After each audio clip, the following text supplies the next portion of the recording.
लो, जिनको आप कह रहे हो सो कॉल्ड पत्रकार, अगर आप उन्हें पत्रकार कह रहे हो तो मुझे इस बात पे आश्चर्य है कि आप जैसे लोग भी उन लोगों को पत्रकार कह रहे हैं जो कि पत्रकार की डेफिनेशन में शामिल नहीं होते। तुष्टिकरण मत खेलिए कि पक्ष भी अपना, विपक्ष भी अपना, पत्रकार भी अपने, एंकर भी अपने, सत्ता भी अपनी, सभी अपने।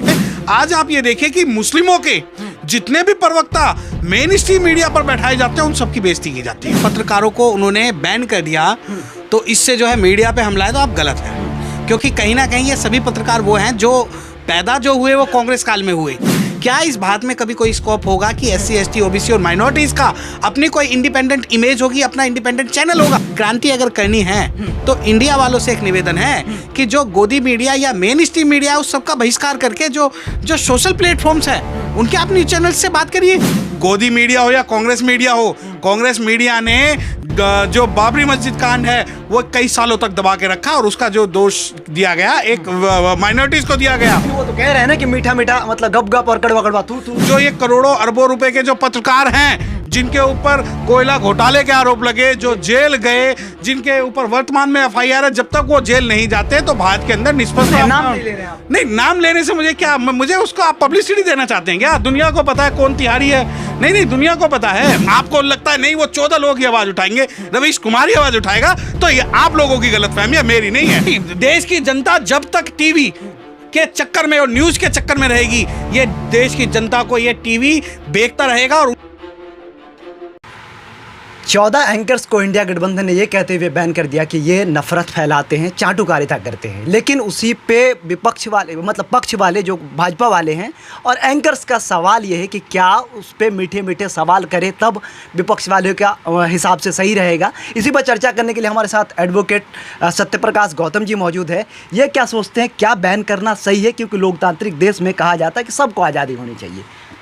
देखिए, मुझे नहीं पता कि आप जो सत्ता पक्ष की बात कर रहे हैं या विपक्ष की बात कर रहे हैं या गोदी मीडिया की बात कर रहे हैं या कांग्रेस मीडिया की बात कर रहे हैं, परंतु जब आप ये कहते हैं कि 14 पत्रकारों को उन्होंने बैन कर दिया तो इससे जो है मीडिया पे हमला है, तो आप गलत हैं, क्योंकि कहीं ना कहीं ये सभी पत्रकार वो हैं जो पैदा जो हुए वो कांग्रेस काल में हुए, जो पनपे जो कांग्रेस काल में पनपे, और उसके बाद में उनको जो बढ़ावा दिया गया वो अब जो वर्तमान की सरकार है उनके द्वारा दिया गया है। अब आप ये कहते हैं कि नहीं 14 पत्रकार जो बैन किए हैं वो इंडिया ने किए हैं। मैं आपको एक बात बताऊं, ये तुष्टिकरण मत खेलिए कि पक्ष भी अपना, विपक्ष भी अपना, पत्रकार भी अपने, एंकर भी अपने, सत्ता भी अपनी, सभी अपने। क्या कारण है कि इंडिया ने किसी भी SC ST OBC माइनॉरिटीज के जो सोशल प्लेटफॉर्म्स हैं या जो YouTube एंकर्स हैं या YouTube न्यूज़ चैनल वाले हैं, मैं खुल के कह सकता हूँ कि चाहे होप हिंदुस्तान हो, दी लेफ्ट टीवी हो या टाइम्स वर्ल्ड हो, क्या इनके बारे में कभी कोई बात करेगा? या सिर्फ आप बात करेंगे कि NDTV उसने बैन कर दिया और GTV इसने बैन कर दिया या जी न्यूज़ इसने बैन कर दिया?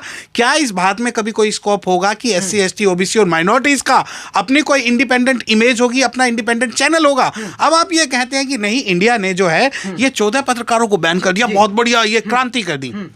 क्रांति अगर करनी है तो इंडिया वालों से एक निवेदन है कि जो गोदी मीडिया या मेन स्ट्रीम मीडिया है उस सबका बहिष्कार करके जो सोशल प्लेटफॉर्म्स हैं उनके आप न्यूज चैनल से बात करिए। क्या उन पर आपको व्यूज नहीं मिलेंगे? परंतु ये है कि ये दिखाना चाहते हैं कि उन्होंने क्रांति कर दी, जबकि क्रांति भारत के अंदर तभी हो सकती है जब मेन स्ट्रीम मीडिया का बहिष्कार करके उन लोगों की आवाज उठाई जाए जो भूखे पेट आज सड़कों पर माइक लेके। कदम पहला कदम है, सही है आपके हिसाब से? नहीं, बिल्कुल नहीं, ये नूरा कुश्ती है। आप नूरा कुश्ती नहीं समझ पाते कि नूरा कुश्ती किसकी है, कि आपको लगता है कि ये जो सबसे बड़ी क्रांति जो है अब यही क्रांति है कि नहीं, वो मीडिया में नहीं जाएंगे। मैं आपको एक बात बताऊं कि बहुत सारे मार्जिनलाइज क्लास के लोग हैं जो आज भी मेन स्ट्रीम मीडिया पे नहीं बैठते। आज आप ये देखिए कि उत्तर प्रदेश के अंदर बहुजन समाज पार्टी एक पार्टी है जिसका जो प्रवक्ता है वो बहुत कम जो है वो मेन स्ट्रीम मीडिया में स्पीकर बन के जाते हैं। उसका रीजन मैं बता रहा हूं, उसका पहले रीजन सुनिए। आज आप ये देखिए कि मुस्लिमों के जितने भी प्रवक्ता मेन स्ट्रीम मीडिया पर बैठाए जाते हैं उन सबकी बेइज्जती की जाती है। लेकिन अब भी तो इस पे भी एक जातीय विक्टिम कार्ड खेल रहे हैं कि त्यागी को बैन कर दिया, बड़े कास्ट को बैन कर दिया गया, इसमें क्या सोचते हैं? एंकर्स ये कह रहे हैं। सुनिए, हाँ। मैं शेर का भाई बघेरा, एक कुत्ते नो दूसरा तेरा। जो ये मेन स्ट्रीम मीडिया है, अगर आप मुझसे कहोगे कि मैं एनडीटीवी का पक्ष रखूं तो मैं नहीं रखूंगा। अगर आप कहेंगे कि विशेष जो व्यक्ति है मैं उसका पक्ष रखूं तो मैं नहीं रखूंगा, क्योंकि हमारी अपनी आइडेंटिटी, कब तक ये minority, schedule caste, schedule tribe, OBC इनके पाले में खेलते रहेंगे।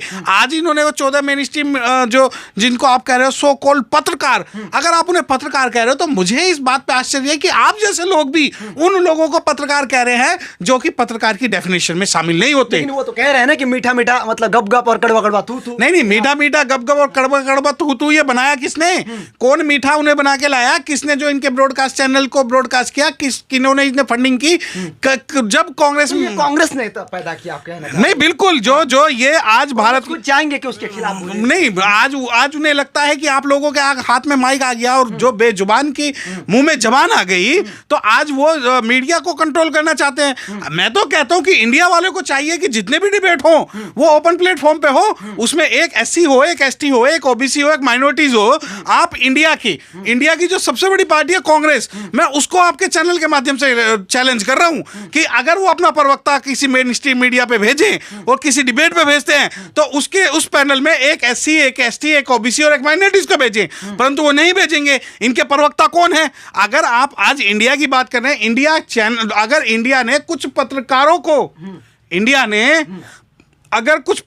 बैन किया है तो क्रांति जब होगी जब इंडिया उन मनुवादियों को भी बैन करेगा जो उनका पक्ष रखने में मेन स्ट्रीम चैनल पर बैन किया कि ये हिंदू मुस्लिम करते हैं, डिबेट्स करते हैं और हिंदू मुस्लिम नहीं, आप फिर वो सवाल मेरा क्या है, मेरा कहना ये है कि इंडिया ने जिन पत्रकारों को बैन किया है, बिल्कुल ठीक है, उन्होंने किया, उनकी इंटरनल जो भी हो, कोई उससे ज़्यादा फर्क नहीं पड़ता, परंतु क्या इंडिया अपने रिप्रेजेंटेटिव जिस भी न्यूज़ चैनल पे भेजेगी, क्या उसके अंदर वो एससी, एसटी, ओबीसी और माइनॉरिटीज का जो रिप्रेजेंटेशन है वो देगी या नहीं देगी? सवाल ये है। आप पत्रकारों को कुछ को आप जो है बैन कर देते हैं कि भाई ये गोदी मीडिया की बात कर रहा है। देखिए, मैं आपको एक बात बता दूं, गोदी मीडिया हो या कांग्रेस मीडिया हो, कांग्रेस मीडिया ने जो बाबरी मस्जिद कांड है वो कई सालों तक दबा के रखा और उसका जो दोष दिया गया एक माइनॉरिटीज को दिया गया, उन्होंने कभी ये डिस्क्लोज नहीं किया कि ये मुद्दा कहां से कहां उठा। और अगर आप ये सोचते हैं कि ये क्रांति की बात है तो मैं नहीं सोचता। मैं तो ये सोचता हूं कि जब तक मेन स्ट्रीम मीडिया का 100% संपूर्ण रूप से बहिष्कार नहीं होगा, जो इन्हें सब्सिडी दी जा रही है नहीं होगी, जो ये करोड़ों अरबों रुपए के जो पत्रकार हैं जिनके ऊपर कोयला घोटाले के आरोप लगे, जो जेल गए, जिनके ऊपर वर्तमान में एफआईआर है, जब तक वो जेल नहीं जाते तो भारत के अंदर निष्पक्ष लोकतंत्र की नाम नहीं ले रहे हैं आप। नहीं, नाम लेने से मुझे क्या, मुझे उसको आप पब्लिसिटी देना चाहते हैं क्या? दुनिया को पता है कौन तिहारी है। नहीं, दुनिया को पता है, मुझे नहीं देनी उसे पब्लिसिटी, क्योंकि मैं उसे पत्रकार की डेफिनेशन में नहीं रखता। दुनिया मुझे जानती भी तो है, उनका नाम नहीं, हम नहीं जानते ना, हम तो ये जानते हैं कि उसने एक बार काले कोट को चैलेंज किया था, और जब उसने काले कोट को चैलेंज किया था तो उसके बाद में जब वो जेल गया था तो सबसे पहले वो काले कोट को, वही सुधीर चौधरी पता क्या कर रहा, आप नाम नहीं ले रहे, मैं नाम लेता हूं। सुधीर चौधरी वही कह रहे हैं कि इमरजेंसी आ गया, लग रहा मेरे पे एफआईआर हो जा रहा है। आपकी फ्रेटर्निटी का इस वजह से आप उसको पब्लिसिटी दे रहे हैं। जैसे इंडिया जो उन 14 पत्रकारों को पब्लिसिटी दे रहा है ना, ऐसी आज आप सुधीर चौधरी को देंगे तो कल आप जो है एनडीटीवी को देंगे, क्या नाम है उनका पत्रकार का, रवीश कुमार को देंगे। परंतु आप कभी भी, चाहे बाबर की बात हो, चाहे आपकी बात हो, चाहे होप हिंदुस्तान की बात हो, द लेफ्ट टीवी की बात हो या टाइम्स वर्ल्ड की बात हो, क्या आप इसकी बात करेंगे? क्या मेन स्ट्रीम मीडिया आपका नाम लेगा? क्योंकि उन्हें पता है कि इन लोगों का बहिष्कार भी करेंगे तो इनका जो है नाम होगा। वही काम जो आज हो रहा है। मैं आपको बता दूं, अगर आपको ये लगता है कि वो जो जी न्यूज़ का जो बंदा है जिसने वो कर्नाटक के बारे में दिया वो जेल जाएगा, तो जेल नहीं जाएगा।